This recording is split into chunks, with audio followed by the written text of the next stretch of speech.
चलो देखो, retirement benefit की जब बात करते हैं ना तो उसमें बेसिकली 5 इनकम की बात होती है। ठीक है, जब हम रिटायरमेंट बेनिफिट की बात करेंगे तो कितनी इनकम की बात होगी? 5। एक तुम्हारा होता है ग्रेचुटी, एक होता है तुम्हारा पेंशन, एक होता है आपका लिव इन कैशमेंट, एक होता है आपका वॉलंटरी रिटायरमेंट और एक होता है रिटायरमेंट कंपनसेशन। बेसिकली ये 5 जो चीजें होती है ना वो आपको सैलरी के दौरान नहीं मिलती है, जब आप सर्विस करते रहते हो उसके दौरान नहीं मिलती है। ये जब मिलती है जब आप रिटायर होते हो तब नॉर्मली, या एक एम्प्लॉयर को छोड़ करके दूसरे एम्प्लॉयर के पास जाते हो तो नॉर्मली ये सारी चीजें मिलती हैं। ठीक है, तो ग्रेचुटी हो गया, पेंशन हो गया, लिव इन कैशमेंट हो गया, वॉलंटरी रिटायरमेंट हो गया और रिटेंचमेंट कंपनसेशन, वॉलंटरी रिटायरमेंट। ठीक है, और बैलेंस ऑफ प्रोविडेंट फंड का मतलब होता है कि जो प्रोविडेंट फंड में पैसा होता है जब हम रिटायर होते हैं तो जितना भी प्रोविडेंट फंड का बैलेंस होता है वो हमको क्या होता है? मिलता है। ठीक, तो वो किस में जाएगा? बैलेंस ऑफ प्रोविडेंट फंड में। अब अगर हम बात करें सबसे पहले की, तो ये हमारा क्या है? ग्रेचुटी है। ठीक, ग्रेचुटी का मतलब क्या होता है? ग्रेचुटी का मतलब होता है कि कोई व्यक्ति जो है वो पूरे सर्विस अपनी दी है, मान लो 15 साल 20 साल 25 साल अपना क्या दिया है? सर्विस दिया है। जब रिटायर होता है तो उसका एम्प्लॉयर कहता है कि साहब हम आपसे बहुत खुश हैं कि आपने बहुत ईमानदारी से काम किया है, पूरे साल भर 25 साल 20 साल जितने की आपकी जॉब थी आपने बहुत अच्छे से काम किया है और मेरे तरफ से ये आभार के तौर पे, यानी कि ग्रेटिट्यूड दे करके हम आपको आभार के तौर पे इतना पैसा लमसम क्या करते हैं? रिटायरमेंट के समय देते हैं। ठीक, तो एम्प्लॉयर जो है वो अपने एम्प्लॉय को रिटायरमेंट के समय आभार यानी कि ग्रेटिट्यूड के तौर पे अगर कोई लमसम अमाउंट देता है तो उसको हम क्या कहते हैं? ग्रेचुटी दे दें। ठीक, तो अगर शॉर्ट में पूछा कि आपसे ग्रेचुटी क्या होती है तो ग्रेचुटी के बारे में बताओगे कि gratuity is that amount which the employer pays to employee at the time of retirement. It is a lump sum amount paid to employee for showing our gratitude. ठीक, हम अपने ग्रेटिट्यूड को दिखाने के लिए हम उसको लमसम अमाउंट क्या करते हैं? पे करते हैं। ठीक, अब मामला फंसा कि इस पे टैक्स लगेगा या नहीं लगेगा, तो उसके लिए प्रोविजन बनाया गया है ये सारा। ठीक, अब आप प्रोविजन देखते हैं। सबसे पहले ग्रेचुटी आपको गवर्नमेंट एम्प्लॉय को भी मिल सकता है और नॉन गवर्नमेंट को भी मिल सकता है। जरूरी है कि हमेशा ग्रेचुटी जो है वो गवर्नमेंट को ही मिले, नॉन गवर्नमेंट एम्प्लॉय को भी क्या मिल सकता है? ग्रेचुटी मिल सकता है। ठीक, तो अगर गवर्नमेंट एम्प्लॉय को मिलता है तो कितना भी ग्रेचुटी मिल जाए वो क्या होता है? एग्जेम्प्ट होता है। ठीक, क्योंकि हम बताए भी थे गवर्नमेंट एम्प्लॉय क्या होता है? दामाद होता है। ठीक, इसको तो भाई कुछ भी मिल जाए तो वो क्या होगा? माफ होगा। तो अगर गवर्नमेंट एम्प्लॉय को ग्रेचुटी मिलता है तो वो क्या होगा? एग्जेम्प्ट हो जाएगा।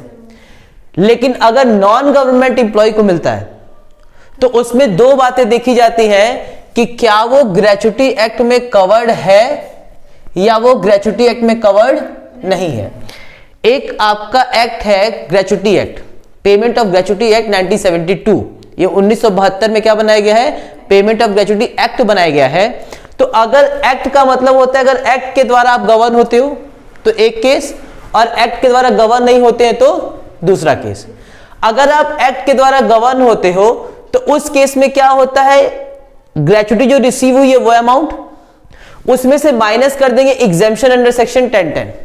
ठीक, अब वो कितना एग्जेम्पशन करेंगे उसके बारे में हमको देखना है। जैसे एचआरए में पढ़े थे, HRA received minus exemption under section 1013A HRA का। तो एचआरए में भी क्या करते थे हम लोग? लिखते थे list of the following is exempt. जो इन तीनों में से जो कम होगा वो क्या हो जाएगा? माफ हो जाएगा। तो जैसे एचआरए में लिस्ट ऑफ द फॉलोइंग था उसी तरीके से इसमें भी क्या होगा? 3 होंगे। एक क्या होगा? एक्चुअल ग्रेचुटी रिसीव्ड, उसमें भी एक्चुअल ग्रेचुटी, उसमें भी एक्चुअल एचआरए रिसीव्ड था। दूसरा है आपका लास्ट ड्रॉन सैलरी, ठीक, into 15/26 into completed year of service and part thereof. ठीक, पार्ट देयर ऑफ। अब इसका क्या मतलब है? देखो, जब तुम रिटायर हो रहे होगे, जब तुम्हारा क्या होगा? रिटायरमेंट हो रहा होगा, तो रिटायरमेंट के समय तुमने कुछ ना कुछ सैलरी निकाली होगी। जो लास्ट बार तुमको सैलरी दी गई है तो लास्ट ड्रॉन सैलरी उसको मल्टीप्लाई कर देंगे 15/26। अब ये 15/26 इसलिए करते हैं क्योंकि हमको हाफ निकालना है, एवरेज। क्या निकालना है? एवरेज। और एवरेज का मतलब होता है 1/2। तो नॉर्मली क्या होता है, एक महीने में 30 दिन होता है, तो 15/30 हो गया। तो इसको हम लोग क्या बोल सकते हैं? 1/2। लेकिन नॉर्मली वर्किंग डेज जो होता है वो एक मंथ में होता है 26, क्योंकि 4 संडे होता है। तो हम 4 संडे हटा देते हैं, कहते हैं कि 26 दिन का आपका क्या है, आपने काम किया होगा तो उतने का तो हम ग्रेटिट्यूड देंगे। तो हमने बोला कि 15/26, ठीक। 15 हाफ लेना है ना हमें, तो हाफ लेने के लिए भाई महीने में हमारा 30 दिन है, ठीक। 30 में से हमने बोला 4 दिन क्या कर देते हैं? हटा देते हैं, ठीक। इसमें हमने वैसा नहीं किया, इसमें 15/30 ही है। यहां पे हमने फॉर्मूला क्या रख दिया? 15/26, ठीक। 15 दिन की ही हमको क्या लेनी है? सैलरी लेनी है। कितने दिन की लेनी है? 15 दिन। तो 15 दिन की सैलरी के हिसाब से क्या हो जाएगा? ये पूरे महीने की सैलरी होगी, तो उसको बटे में 26 करी तो एक दिन की सैलरी निकल गई, उसको 15 से मल्टीप्लाई कर दिए तो 15 दिन की सैलरी निकल गई, ठीक। तो 15 days salary into completed year of service and part there of.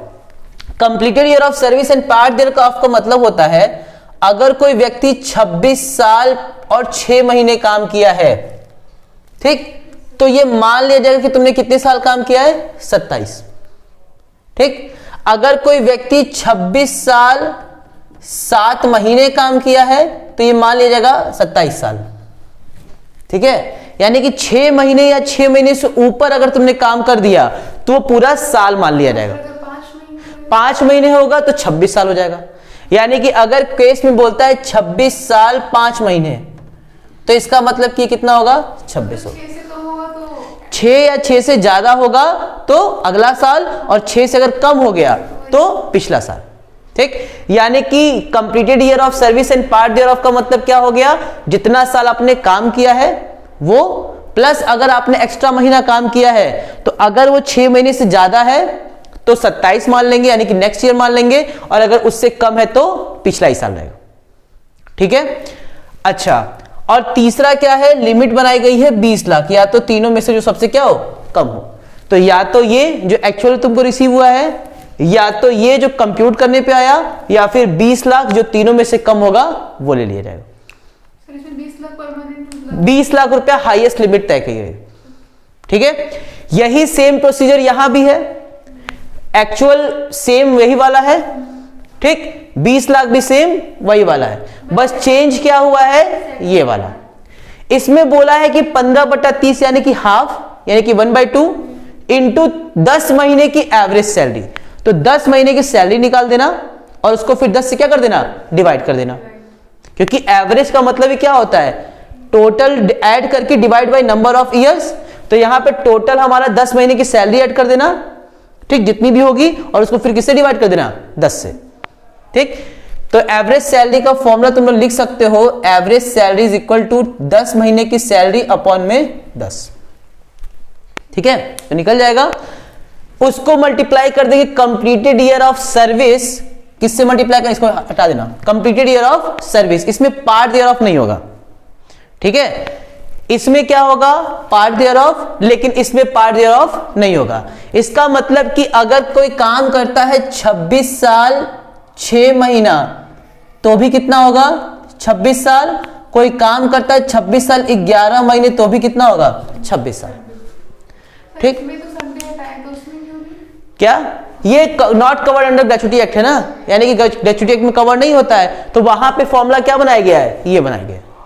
Normally जितनी भी सरकारी होते हैं या जो रेगुलेटेड बॉडीज होती हैं, ठीक, वो कवर्ड होती है ग्रेच्युटी एक्ट के अंदर में, तो उस केस में 15/26 लेके चलते हैं। लेकिन अगर वो कवर नहीं है ग्रेच्युटी एक्ट में तो उस केस में क्या लेंगे? 15 दिन की सैलरी। जैसे कि जो नॉन रेगुलेटेड बॉडी होती है ना, जैसे मान लो कारखाने में कोई काम करने के लिए बुलवा लिया, या जो नॉन रेगुलेटेड बॉडी है, अगर वहां हम काम करने के बुलवाते हैं, उनको 30 दिन बुलवाते हैं, चाहे संडे हो चाहे ना हो, उसमें हम लोग कंसीडर नहीं करते हैं। तो उस केस में 15/30 ले लिया गया, ठीक। 10 महीने की सैलरी ले लेंगे जो आपकी एवरेज आएगी, और उसके बाद से इसको किससे मल्टीप्लाई कर देंगे? Completed year of service. क्योंकि ये भी हो सकता है कि ग्रेच्युटी कम देने के लिए ये भी तो कर सकते हैं कि हम लास्ट महीने वाली सैलरी उसको कम दे दें, क्योंकि कुछ भी इसमें रिकॉग्नाइज ज्यादा बेटर तरीके से होता नहीं है। तो वहां पे उन्होंने बोल दिया कि जो 10 महीने की एवरेज सैलरी चलती आई है वो हम ले लेंगे। आगे कहानी समझ में। और तीसरा क्या है? 20 लाख। इन तीनों में से जो कम आएगा वो एग्जेम्प्ट हो जाएगा और इन तीनों में से जो कम आएगा वो एग्जेम्प्ट हो जाएगा। इतनी कहानी समझ में आई? अच्छा, अब मामला फंसता है कि मीनिंग ऑफ सैलरी क्या होगा दोनों में। तो दोनों ही केस में मीनिंग ऑफ सैलरी अलग अलग है। दोनों ही केस में क्या है? मीनिंग ऑफ सैलरी अलग अलग है। इसमें मीनिंग ऑफ सैलरी का मतलब होता है बेसिक सैलरी प्लस डीए, और डीए के आगे रिटायरमेंट बेनिफिट नहीं लिखा है। इसका मतलब कैसा भी डीए होगा हम ले लेंगे। आ रही बात समझ में? चाहे वो रिटायरमेंट बेनिफिट का पार्ट बने या ना बने, तो बेसिक सैलरी प्लस डीए ले लेंगे। लेकिन अगर हम बात करेंगे not covered under gratuity act में, तो ये सेम एज एचआरए होगा। एचआरए में भी यही था, बेसिक सैलरी थी प्लस डीए कौन सा था? रिटायरमेंट बेनिफिट वाला, प्लस कमीशन कौन सा था? Fix percentage on turnover. ठीक है, तो ये तुम्हारा मीनिंग ऑफ सैलरी है और ये तुम्हारा मीनिंग ऑफ सैलरी। इसके अंदर में याद रखना दोनों में डिफरेंस है। ठीक, तो सबसे पहले ग्रेच्युटी में दो होगा, गवर्नमेंट और नॉन गवर्नमेंट। अगर गवर्नमेंट होगा तो एग्जेम्प्ट और नॉन गवर्नमेंट होगा तो दो बातें होंगी, कवर्ड है कि नहीं कवर्ड है। अगर कवर्ड होगा तो तीन चीजें में से सबसे कम होगा वो माफ होगा।